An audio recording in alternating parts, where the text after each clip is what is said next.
we don't go up and go, that's not an emergency, we turn around and leave. We don't do that. So we're the public health. So we're there for the public.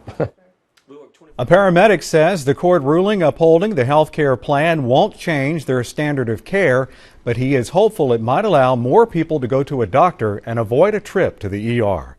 Good evening, I'm Bill Leger. Thank you for joining us. Kelly is off tonight.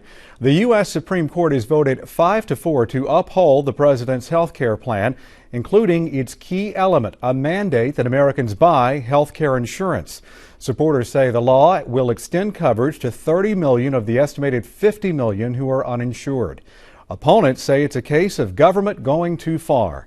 KFDM has a number of reports on the ruling. We begin with Megan Dillard outside an EMS office on Washington Boulevard in Beaumont. Megan? Bill, first responders leave from this garage. In fact, all units are out on calls as we speak. Sometimes they answer up to 50 calls a day. We spoke with a first responder who is dispatched from this EMS station, and we also talked with the city health director. They believe today's Supreme Court health care ruling could bring relief to more than just patients.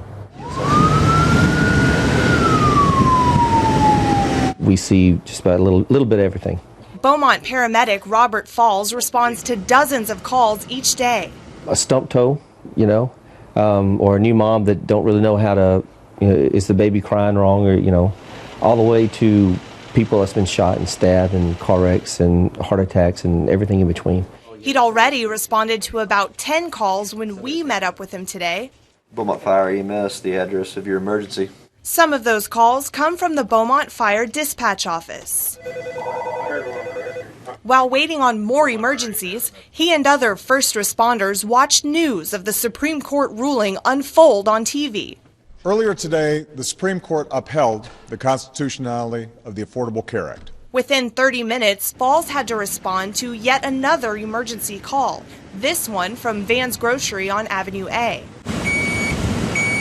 This 911 call was made from inside a grocery store. Now, the city is not trying to discourage people from calling 911 in an emergency situation, but it hopes that the Supreme Court ruling will allow for more preventative care to lessen the number of 911 calls. A lot of times it's people who don't have access to see a doctor. They don't have the means to see a physician. Beaumont Health Director Sherry Ulmer believes the Supreme Court decision will allow city paramedics to focus on more true emergencies. As this plan rolls out and more people are linked up with a primary care physician, we do hope to see decreases in the calls to 911 that are non-emergency calls. Something happens, I'll let you know.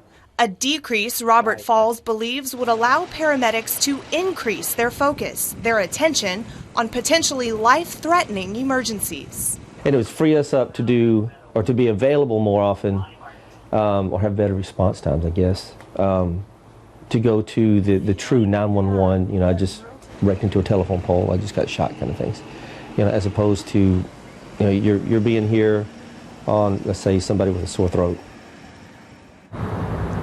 Again, the city is not discouraging people from calling 911 in an emergency situation, and it's not minimizing what people consider emergencies. The hope is simply that the new health care law will allow people to get preventative care from doctors to free up emergency crews to respond to true emergencies. Reporting live in Beaumont, Megan Dillard, KFDM 6 News.